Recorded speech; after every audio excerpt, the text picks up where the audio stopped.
A lot of us spend the summer holidays either relaxing on the sun, on holiday, or even using our classic cars. But wb&sons have spent it assembling a fantastic 9th of September auction full of an eclectic mix of cars, bikes and automobilia as always. Potentially headlined by this, a Ford Sierra Sapphire Cosworth Rouse Sport 304. As designed and developed by BTCC legend Andy Rouse, this one has been completely developed by him to improve the standard Sapphire Cosworth. So it's got more power, different suspension, a slightly tweaked interior, and it's in fantastic condition, this one, with the cloth seats. It's beautiful, and it's almost unique to find at auction.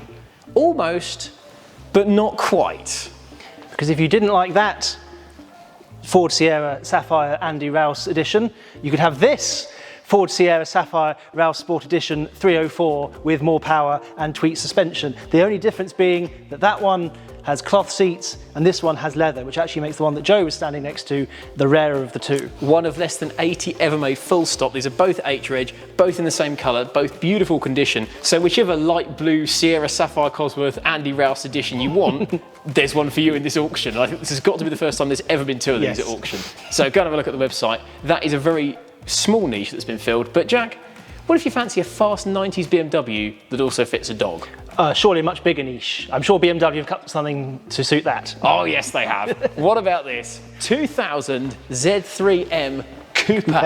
One of my absolute favourites, this. Yes, I've always liked the Coupe. I've always liked a car that's shaped like a shoe, and so this one looks like one of those modern fancy training shoes because it's bright yellow, the famous BMW Dakar yellow, with black bits. Looks tremendous, doesn't it? This one, AC Schnitzer kit, so it really kind of exaggerates the 90s-ness and the brightness. Big old wheels, we love those. It's got AP racing brakes on the front, so it properly stops well. The engine from the E36 M3, so this is an E36 car through and through. And in the back, a dog cage, so you can put your Labrador and absolutely terrify him going sideways on roundabouts. Lovely condition, this. Increasingly rare in a very rare colour as well. Said to be one of less than 10 in Dakar yellow in the UK. It's a great package. It's a really great package. Not quite as niche as the Cosworths, but again, let's go more niche. What if you fancy a Cosworth but not a Ford? I mean, they've tweaked a lot of stuff over the years, but obviously Ford is what they're most famous for. I like a Mercedes though, you know. You do like a Mercedes, I can see where this is going. Oh, ladies and gentlemen, have we got a treat for you here. This is a 190E 2.3 16, all the numbers. All the numbers, Cosworth. It's a manual, this one. It's in dark grey, it's got the smaller wheels. It's lovely. It is. And this one's got a history. It does, and what a history. Probably the best history you could possibly ask for any car, really. This is one of two 190 Cosworths that was ordered by Lotus F1. And you see the spec sheet for it, it's phenomenal. It's got leather, it's got cruise control, it's got air conditioning, it's got the sunroof. And this particular one, we're waiting for confirmation as we film this, but it sounds like it might have been the company car of one Ayrton Senna. Yeah. Just let that sink in. Exactly, so if you bought this, you could sit where Ayrton Senna sat, use the same steering wheel that he drove with, the same pedals. Dogleg gearbox. Dogleg gearbox, the famous dogleg gearbox. And this was a Lotus corporate pool car. It was given to the Formula One division at the time. Senna was there. There's a picture of him with this car. So you only need that final confirmation from someone at Lotus. I think Mercedes are being contacted as well. Yeah. So if there's been information updated since we're filming this, there'll be captions on the screen. But if not, contact WB because we're 98% certain this was Ayrton Senna's company car, and it does not get cooler than that. What a company car to have. Oh, brilliant. Can I, Phil, if you're watching this, can I? No? All right. Well, what about something still sporty but not quite as practical? Come on. Not quite as practical as the 190, that's a big list. But yes. Lotus Esprit V8. GT. I think the ultimate Lotus Esprit, I think a lot of people would say, the one with the V8, 3.5 litres, 350 horsepower, GT, the slightly lower spec one, slightly less weight. I love the red, one of 207 GTs ever made with the V8, so exceptionally rare and beautiful condition as well. And possibly the fastest car ever to have Rover 200 air vents. Could it be the definition of a car that is greater than the sum of its parts? I think it doesn't get better than that. But here's another car that's better than the sum of its parts, in visual terms if nothing else. Karmann Ghia. Karmann Ghia. An air-cooled Volkswagen favourite. You've driven this, tell us about it. I have driven this, yes. So this is a 1970 Karmann Ghia, been repatriated from America, fully restored, right-hand drive conversion, full repaint, just enough chrome to make it look fancy like the overriders and things like that. Tastefully lowered as well. So Taste slightly lowered, bit sportier, Fuchs 914 style alloys. Disc brakes as well. Disc brakes at the front. Recently rebuilt 1500 engine in the back. It's a sweetie. It runs like a peach, drives beautifully. street. I'd go so far as to say that apart from show cars you see at our own Volkswagen show, this is probably the nicest Karmann Ghia I've seen in the wild. Definitely, and the restoration has been done really well. The panel gaps are really nice. It's absolutely beautiful. You could go swimming in that paint, gorgeous. So you know what, it's top end money for a Karmann Ghia, but I'd say it's worth it. Definitely. But if you want to spend this kind of money on something else, come and have a look at this.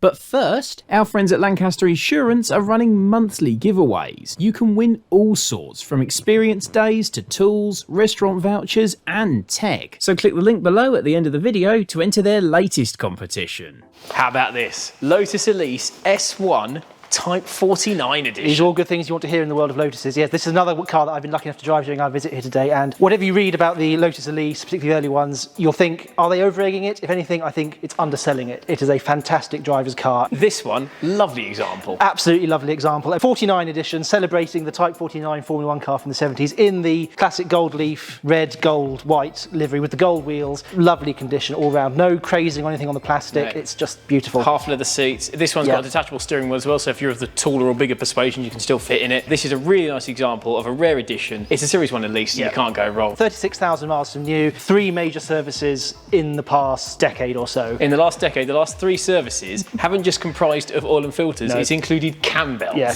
that's been a serviceable item on this car for the previous owner. Yeah. Tells you how well cared for it's been, and it looks it. What if you fancy driving fun on a loose surface though? 1970 Ford Escort Mk1, and this, as with many of them, has been made into a rally rep. It looks fantastic, but if we think looking at the spec and the history, this one has probably never actually been on a rally stage, but that's no bad thing. Escort Mk1s are fun to drive, particularly with a bit more power. And this one's got a bit more power. 2-litre Zetec, really nicely done. 4-door body shell, inside, OMP seat, harnesses, cage. It hasn't actually seen a full rallying season, so if you want to, it's perfect for it. But even if you just want a fun road car, all the ingredients here is a Mk1 Escort with big spotlights and mini lights. What more exactly, do you need? as you say, Zetec engine, Type 9 gearbox, Capri front suspension strut, so it's got all the bits that you want for a rally car. Go and realise that rallying dream for this car, or just have yourself a fun road car. Either way, it's going to be great. You could even take it on the track at Ford Fair next year. You could, and it would look the business while doing so. Absolutely, we'd love it. Do get in touch if you buy it. What if you fancy something sportier but a little bit more practical though? Let's have a look. Well, we've got 2 French hot hatches here to choose from, so take your pick, Mr. Grover.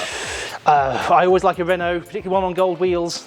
And that is a Clio Williams 2. Superb condition, not especially low mileage because it's been used, which is what we like for a hot hatch. We don't want one with 10,000 miles on it, but it's clearly still tidy. All the plastic's still straight, not a dent down this side, all the wheels are straight, interior immaculate. That's a used hot hatch that doesn't look it. And the interior, I think, is almost the most impressive thing about this. All the plastics are still there, all in good condition. The seats, the bolsters are still nice and firm, still loads of stuffing in them, no rips and tears. So although it's been used and it's done some miles, it's clearly been looked after. We love it, but not as much as this hot hatch has, arguably. Peugeot 309 GTI. The 309 is becoming traditionally regarded as a bit of a sort of a forgotten hot hatch. I think we'd say it's coming out from under the shadow. This one's an unusual one, absolutely immaculate, and it's rust-free underneath, and that's because it's come from Japan. It's a Japanese import with 38,000 miles on the clock, so you know it's led a very easy life. Even rarer if you look in the centre console there. Automatic. Yes. We had to look it up when we didn't even know they made an automatic 309 GTI. But as a result, that means it hasn't been ragged. It won't have been pushed to the red line, and that means what you're buying here is a mint, low mileage example of a very, very rare hot hatch, and there's nothing else like it. No, French JDM. French JDM. It doesn't get, that's like having croissants with a bit of sushi. No, this probably looks better. This much looks better than that. Yeah. But if you're not quite so racy, you prefer to waft along. What about this? Yes. Singer Gazelle. Quite a tone shift from 80s hot hatch to 50s British roots group saloon. This one, lovely condition, not perfect, the odd little rust bleb here and there, but that means you can use it, which is what we like. Yes. It's black with the dark red sort of oxblood interior, so a nice colour combination. Again, an automatic, this one. And bonus points for rarity again. Gazelles were always available in two-tone. All black was a special order, and that's because this car was one of a batch ordered by the government of Bermuda to use for government purposes out there, and some of them never made it out there, and this is one of them. It's even got a plaque from a museum it used to be, and commend that fact. Crank up the nerd factor even more. This is a very rare Series 5 Gazelle, which still has the column shift automatic gearbox. Most of the Series 5s went to the floor shift. You can impress people. All the rarities, lovely condition, charming thing. I like it. Yes, no, lovely, I like it too. And finally, from one traditional classic to another, 1972 Triumph Spitfire Mk4. The one to have. I would agree with that, actually. The best front end, the last 1300 cars before they went to the later 1500. I've driven this one for an upcoming road test, and it's a sweet meaty. I like the condition of this one. It's obviously had a respray at some point, and it's not the world's best respray, but that means it's not perfect, and there's no rust or anything visible on it. Fresh coat of underseal underneath, good roof, and yeah, that's exactly what you want. Tidy, but not perfect, so you're not going to feel guilty about using it. Utterly usable. This car's had a fortune spent on it. It's got good tyres, mini-light wheels, which really suited it. I've driven it, and it drives beautifully. It's not perfect. Fourth gear is a little bit crunchy, so you might want to look at a gearbox rebuild at some point. But other than that, this is one of the perfect starter classics, and these are still starter classic money. They are. It's kind of indicative of the sort of car you get at a WB auction, really, isn't it? I mean, the variety in this room is incredible, absolutely incredible. You can see a W123, hundreds of minis, Fiat X19, TR6, TVR Chimera, Vauxhall Cavalier Sport Hatch. So much stuff that's worth mentioning here. Go and look on WB's website to see every car in this sale and to register to bid, because you can bid by proxy, you can bid over the phone. Of course, you can bid in the room if you're here on the 9th of September. And if you're planning to bid, do let us know what you're going to buy. This video is proudly sponsored by Lancaster Insurance. Give them a call on 01480 400 889 for an insurance quote on your classic car. And don't forget to click the link below to enter their latest competition.